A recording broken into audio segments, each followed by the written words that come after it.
Attention on deck. Now hear this. Secure from special sea details. Section 1 has the watch. Set condition 2. In April of 1944, 200 men and 10 officers set to sea. We were at war. Few of our officers and men had seen enemy action. 75% had never been to sea before. We would drill, work, learn the art of war. We would be ready to face the enemy. We would become bonded eternally as a brotherhood. Like the sailors in Greek mythology who served their god Poseidon, the king of the sea, our men were worthy of being called men of Poseidon. We are on our way to San Diego for a month's intensive training, known as the Shakedown Cruise. In the Navy, every spare moment is spent in drills and more drills. When you're off watch, you chip paint, and then you paint, and you paint and drill again.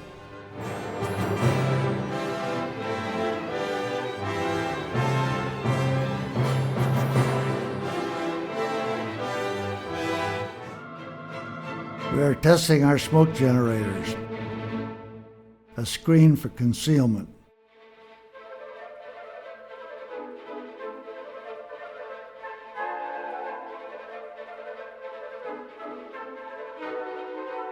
After being hit at Okinawa, we holed up with other cripples in a small rocky harbor 20 miles off Okinawa. When the bombers came in at night, all of the ships made smoke. Only the wind shifted and the Rall had no cover, but then that's another story. And now, depth charge drill. Now these were set to explode at a shallow level. They detonated almost on impact. The charges can be set for various depths depending on information obtained from our sonar gear. Now notice the K-gun shooting charges off to the side.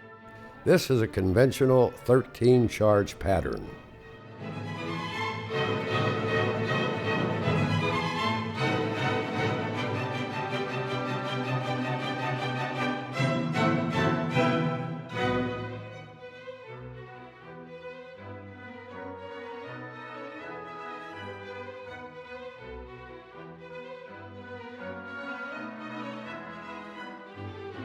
Here's Captain Taylor on the flying bridge. The crew really liked him. He was a good skipper. He's seen here shaking the hand of Commander Rich. Well, shakedown is over and we're back in San Francisco. Now in Europe, our troops have just landed in Normandy. Early June 1944, and we are about to escort our first convoy, one ship, the city of Dalhart, to Pearl Harbor. The San Francisco skyline is in the background. The city of Dalhart seen here was carrying a secret cargo. That news was released after the war. This ship had the capability of launching and recovering small reconnaissance airplanes. And now we see Alcatraz Island, the federal prison, and the Golden Gate Bridge. Will we ever again see the Golden Gate Bridge? These various rockets and flares make real good targets for gunnery practice. More drills and more drills. It is not only target practice, but we learn to pass the ammunition, how to load, save a fraction of a second here and there.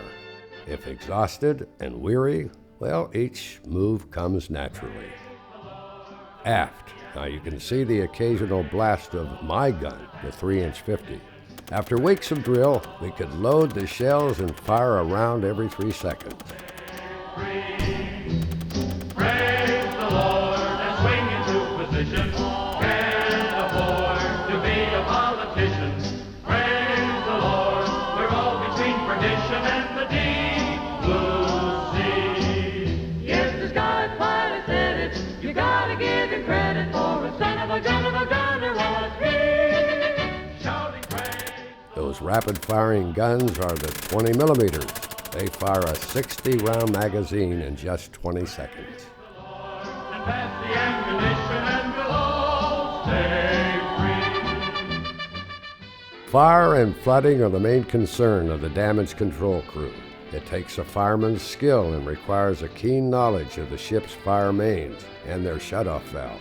It takes a certain skill to lay out fire hoses. In an emergency, they need water from the ocean. The handy billy pumps powered by gas engines were invaluable. You can see a seaman pulling the starter cord. Then a stream of water spurts in the air. The Rall had been training and playing tag with our own submarines for nearly a month. In mid-July, we got a break, escorting a submarine tender to Midway. Midway is an island a distance of 1,500 miles. Until a few months ago, it was our forward base for air reconnaissance and now is important for our subs. It saves them a long trip back to Pearl, to fuel and to get supplies. 9 months ago, virtually everything east of the dateline, except in the far south, had been under Japanese control. And then Admiral Nimitz began the island-hopping campaign, where many strong Jap bases such as Truk was simply bypassed. The feature attraction at Midway Island was the courting dance of the male goonie bird. Actually, they're called an albatross. Now with their 9-foot wingspan, they're very graceful at sea. Males now had a bright red breast and waddling waltz, which was an impressive dance. Otherwise, they were awfully clumsy on land. In order to fly, they needed a long, clear runway. They lunged and galloped into the wind while flapping their wings vigorously. With a final leap, sometimes they would be airborne. More often than not, they just tumbled and rolled to a halt, and then they try again.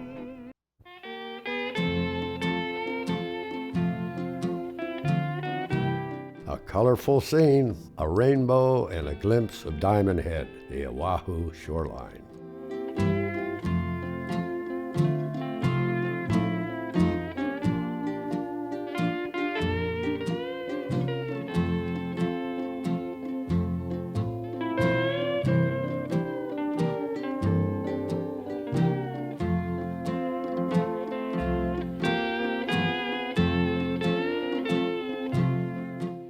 One day after returning to base, we were ordered back to the training area at full speed. One of our subs, the Sea Wolf, had failed to surface, and late that night we smelled diesel fuel and found some debris. All hands were lost. It was very sad. The shirtless officer is Lieutenant Roseman. He's the communications officer. Lieutenant Dalton is our gunnery officer. He's the OOD and he's on watch, and he must wear his shirt while on duty. It's early September and over a month since our trip to Midway. We are escorting a convoy to Inuiatak and will cross the international dateline for the first time. While we have been based at Pearl Harbor, our fleet has been assaulting the Mariana Islands, principally Saipan and Guam. Now that's another 1,000 miles to the west. We had arrived from the States too late to have been assigned to that operation. The island-hopping campaign is actually ahead of schedule. Inuiatak was still enemy territory 6 months ago, and the Japanese still occupy some of the nearby Marshall Islands. This is one of our training submarines. While exercising with the subs, we had problems with our sonar gear, and we went back into dry dock. This was for the second time. The USS Rall passes the familiar pylon marking the entrance of Pearl Harbor. It will seem an eternity before we pass it again, about 15,000 miles later.